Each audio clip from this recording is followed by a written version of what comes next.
When the email arrived, I thought my luck had finally turned. A prestigious lifestyle brand, Aurora and Company, wanted me to join their team as a marketing strategist. After years of freelancing, from my cramped kitchen table, juggling unpaid invoices and clients who vanished without warning, this felt like the break I'd been waiting for. Stability, recognition, a future I could actually plan for. I pictured myself walking into a modern office every morning, laptop bag slung over my shoulder, greeted by colleagues who knew my name. At 35, wasn't I entitled to something steady at last? On my first day, the receptionist welcomed me with a bright smile and handed me a badge with Aurora and Company printed in silver letters. The office gleamed glass walls, sleek furniture, shelves lined with glossy awards. Success radiated from every corner. That's when I met Mr. Romano, the general manager. Everyone called him the chief. He was tall, smooth-talking, with the kind of smile people trusted too easily. He clasped my hand warmly. "You'll do wonderfully here," he said. "Just one small formality. You'll need to register as an independent consultant. It's simpler for us and for you." I blinked. Independent, but I'll be working full-time hours. Right, exclusively for Aurora. Of course, he assured me. 8 hours a day. 5 days a week. You'll report directly to me and to Mr. Vella, my deputy, but trust me this way. You'll have more freedom, more opportunities. You'll thank me later. The words wrapped around me like silk, but something inside twisted. I had applied for a job, not a gig. But the lure of that glittering office, the prestige of Aurora and Company on my CV, was too strong. Against my better instincts, I agreed. The first week swept by in a blur. I worked relentlessly, launching campaigns, analyzing data, drafting proposals until midnight. Clients were thrilled. The chief praised me. Mr. Vella even said, "You're the backbone of this department." For a moment, I let myself believe. Maybe the contract didn't matter. Maybe this was the beginning of something solid. But in the quiet corners of my mind, a warning whispered, "Something's wrong here, and it won't stay hidden for long." At first, I thought the unease I felt was just nerves. A new job always came with adjustments, didn't it? But soon, little cracks began to show in the polished glass facade of Aurora and Company. My role as marketing strategist should have been clear-cut: campaigns, analytics, strategy, but the reality. I was running around fixing other people's messes. Every day, some half-done task landed on my desk, and I was expected to clean it up before the deadline hit. It didn't take me long to realize where the messes came from. Clara, Mr. Vella's girlfriend, had been given a role in digital campaigns. On paper, it looked glamorous. She had a title, a desk, and a paycheck. In practice, she couldn't string 2 posts together without a typo, and her ideas were recycled fluff. Whenever clients complained, the files somehow appeared on my desk, with a sticky note that read, "Please fix before Romano sees it." Then there was Alina, Mr. Romano's mistress. Her position was more mysterious, something vague in brand relations. What it really meant was that she hovered, dropped half-baked suggestions into meetings, and then slipped away before the real work began. When she did try to contribute, it was chaos, wrong data, botched presentations, reports so sloppy they looked like pranks. At first, I bit my tongue. I wanted to belong here. I wanted to keep my head down and prove myself. But as weeks turned into months, my patience eroded. Every time I stayed late to fix Clara's mistakes, every time I bit back frustration over Alina's incompetence, the resentment grew sharper. One evening, after cleaning up yet another disaster, I muttered aloud, "Why are they even here?" My colleague Luca, passing by, gave me a look that said everything: connections. That was when it clicked. Aurora and Company wasn't just running on strategy and hard work. It was running on affairs, favors, and secrets. And I had walked right into the middle of it. It happened on a Tuesday, the kind of ordinary day that should have ended with me reviewing campaign numbers and going home tired but satisfied. Instead, it ended with my whole world shifting. I had just finished polishing a client's proposal when Mr. Vella called me into his office. His tone was clipped, his face unreadable. I walked in, notebook in hand, ready to jot down new tasks. He didn't even offer me a seat. "Your services are no longer required," he said flatly. For a moment I just blinked. Surely I'd misheard. "Excuse me." He leaned back, crossing his arms. "Aurora and Company has decided to end the collaboration. Effective immediately." The word collaboration stung. I had worked like an employee, given my hours, my nights, my weekends. But now, suddenly, I was disposable. "On what grounds?" I asked, forcing my voice steady. "No grounds necessary," he replied with a smirk. "You're a freelancer. That's the beauty of this arrangement, isn't it? My hands tightened on the notebook. I want to speak with Mr. Romano.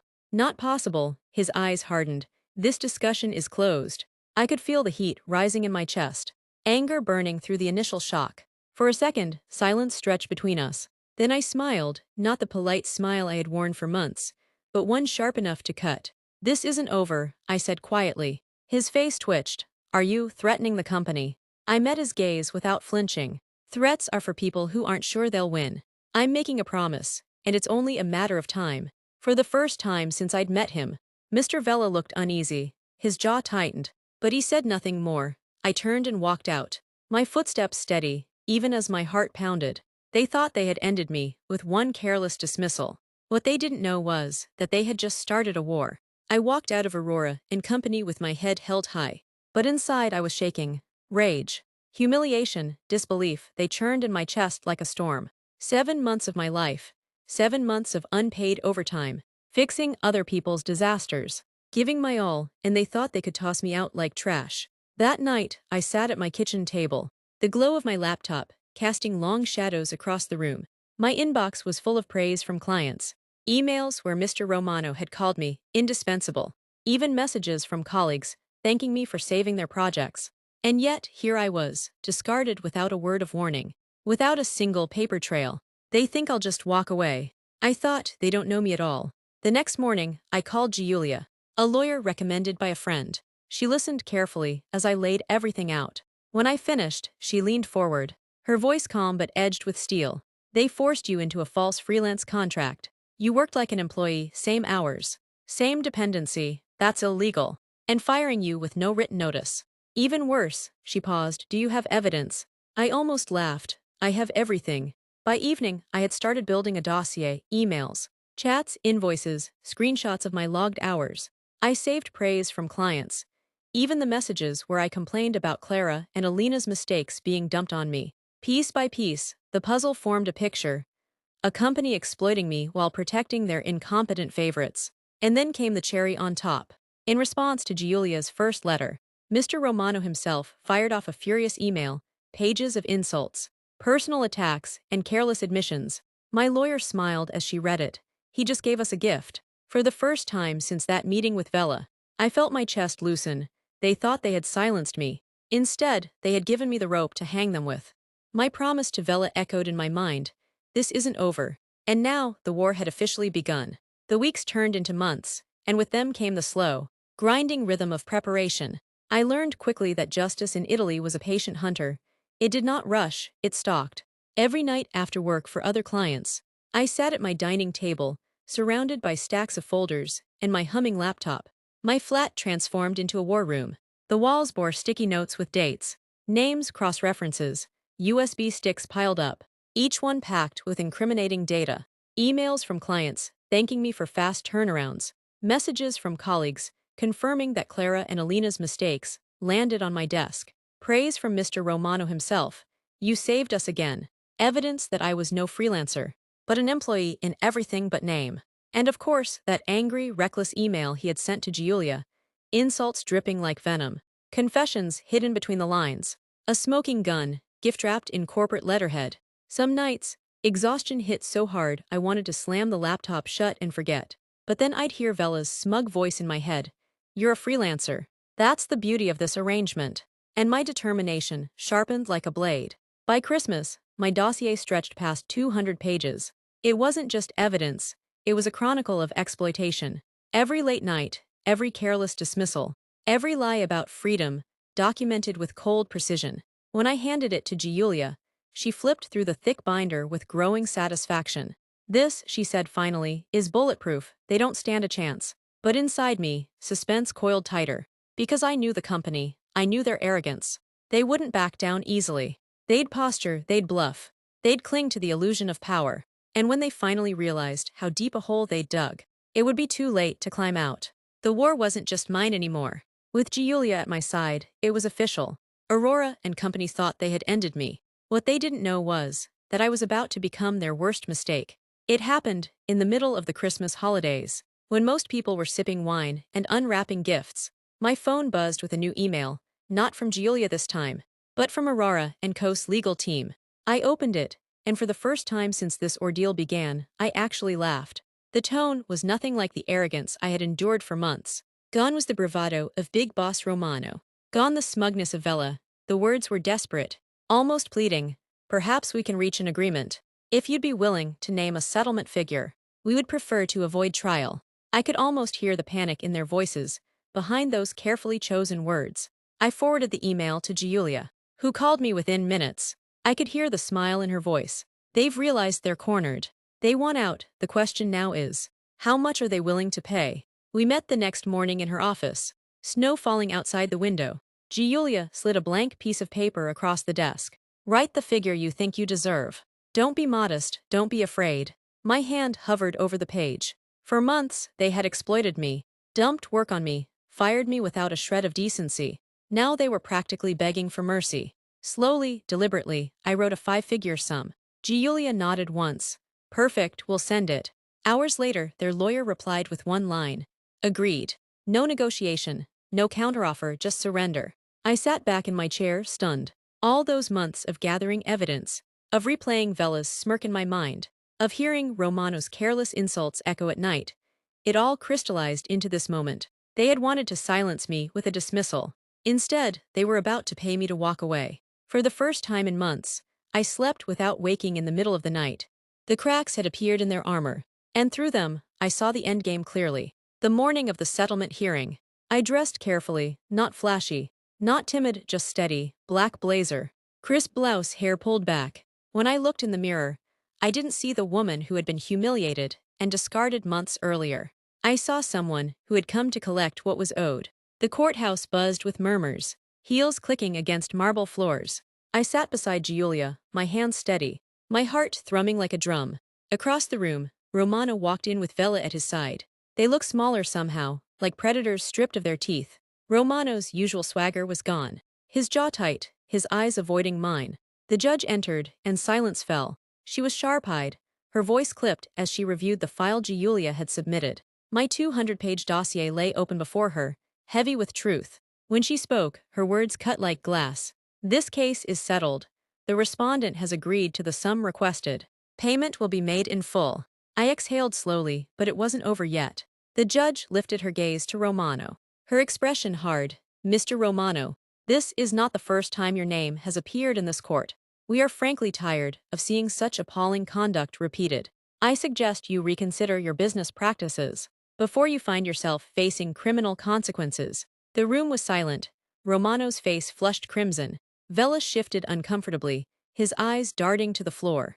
And then, the unthinkable, the judge turned to me. Well documented, Signora. You and your counsel have done this court a service by bringing such evidence. In that moment, every sleepless night, every insult, every ounce of anger transformed into something else. Vindication. When we left the courthouse, Giulia grinned. You didn't just win, you buried them. Outside, the cold winter air stung my cheeks. I inhaled deeply, my chest light for the first time in months. They thought they had ended me with a single sentence. Your services are no longer required. But in the end, it was me who wrote the final line. The settlement money arrived faster than I expected. One transfer, clean and final, more money than I had ever made in a single year. 5 figures. My lawyer confirmed it with a satisfied nod. They couldn't risk a trial, they knew they'd lose. I stared at the numbers glowing on my screen, my hands trembling. Months of unpaid overtime. Exploitation, humiliation, it didn't erase the pain. But it turned it into something sharp, tangible, undeniable. They had tried to silence me. Instead, they had paid for their arrogance. But the money wasn't the only victory. Word spreads quickly in our circles, especially about companies like Aurora, and company rumors trickled back to me. Romano's reputation was bruised. Whispers of another lawsuit, another payout, echoing in industry chatter.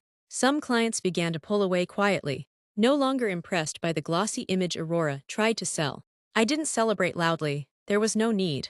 My revenge wasn't fireworks. It was slow poison, seeping into their polished image until it cracked. Still, I couldn't resist one small indulgence. I walked past the company's headquarters one afternoon, just to see it again with new eyes. The sleek glass walls still gleamed. Employees still rushed in and out. But when I caught a glimpse of Romano through the lobby, pacing with a phone pressed to his ear, his face tight with frustration, I felt it a quiet, almost serene satisfaction. They thought they had power. They thought they held my future in their hands. But in reality, I had held the pen, the evidence, the patience. And with those, I rewrote the ending. The price of arrogance had been paid, and I was only just beginning to feel the weight of my freedom. Victory has a strange taste. Sweet, yes, but heavy. In the quiet after the settlement, I found myself replaying the months of battle, the long nights hunched over my laptop, cross-checking emails until my eyes blurred, the moments when doubt gnawed at me, whispering, what if you lose? What if they destroy you instead? The anger that kept me awake, pacing my apartment, clutching evidence like a weapon I was afraid might break. I remembered the look on Vela's face when I told him, this isn't over. I had spoken with certainty, but inside I had been terrified. They were powerful, connected, arrogant enough to think they were untouchable. And I was just one woman, fighting from a kitchen table stacked with papers. But every insult, every dismissal, every careless mistake they left in writing had pushed me forward. I hadn't been alone. Giulia's steady presence anchored me. She never wavered, even when bureaucracy slowed us down. Patience, she'd say. Justice takes time, but it comes. And she had been right. The money in my account was proof. The judge's stern warning to Romano was proof. But more than that, my own resilience was proof. I had been broken open, stripped of stability, pushed to the edge of despair. And somehow, I had turned that into a weapon. Still, the fight left scars. Trust didn't come easily anymore. Every new offer I considered, I dissected with suspicion. What are they hiding? What trap lies beneath the contract? But maybe that wasn't weakness. Maybe it was armor. Aurora and company had tried to reduce me to silence, a disposable line item on their ledger. Instead, they had forged something sharper, a woman who knew her worth, and who would never again let anyone write her out of her own story. The fight had cost me, yes, but it had also remade me, and now there was only one chapter left to write. The day after the hearing, I woke to a silence I hadn't felt in months. No angry emails to brace for, no stacks of evidence waiting on the table, no gnawing fear in my chest, just quiet. I brewed coffee and stood by the window, watching the city stir awake. For the first time in a long while, I felt free, not because of the 5 figures in my account, though that was sweet, but because I had faced men who thought themselves untouchable and proven them wrong. Aurora and company kept operating, of course. Companies like that rarely collapse overnight. But whispers spread about the judge's warning, about Romano's temper, about yet another consultant who'd walked away richer after taking them to court. Their glossy facade was cracking, bit by bit, and they knew I had been part of that. One afternoon, I passed their headquarters again. Romano stood by the glass doors, phone pressed to his ear, shoulders tense. He glanced up, and for the briefest second, our eyes met. His expression flickered, something between recognition and shame, before he turned away. I smiled, not a gloating smile, not the sharp grin I'd given Vela months ago, but something quieter, a smile that said, you don't own me anymore, you never did. As I walked past, I whispered the words I'd carried from the start. This isn't over. But now, it wasn't a promise of battle. It was a promise to myself, to never again let anyone exploit my work, to fight if I had to know my worth always. Romano and Vela would keep playing their games. Maybe one day, the entire house of cards would fall. But that was no longer my concern. I had walked through fire, and I had come out whole. In the end, they fired me illegally, thinking they'd silenced me. But the truth, they paid me to write my own ending. And I chose to walk away stronger. Time has a way of dulling anger. Months after the settlement, the fire in my chest quieted, replaced by something sharper, clarity. I learned that victory isn't about standing in a courtroom with a judge nodding at your evidence. It isn't even about watching money land in your account. Victory is waking up and knowing you kept your promise, that the people who tried to break you ended up breaking themselves instead. Aurora and company is still there, still trying to shine beneath its glass walls. But I know what really lives behind them: arrogance, favoritism, and incompetence dressed up in tailored suits. And now, so does the court. So do the whispers in the industry. Their mask has cracks no polish can hide. As for me, I moved forward. I found work that valued me for what I brought, not who I was connected to. I carried scars. Yes, but also armor. No contract. No promise of connections. No smooth smile could ever fool me again. Sometimes, when I think back to that moment in Vela's office, I almost laugh. He asked if I was threatening the company. No, I was making a promise. And I kept it. Romano and Vela might still be playing their games, but I know one truth. Every time they walk into a courtroom, Every time their names surface in legal whispers, they'll remember me, the woman they thought they could silence. They tried to fire me illegally. Instead, they paid for their arrogance. In karma, karma wrote the rest. Thank you for watching till the end. Don't forget to like, share and subscribe to our channel for more interesting stories.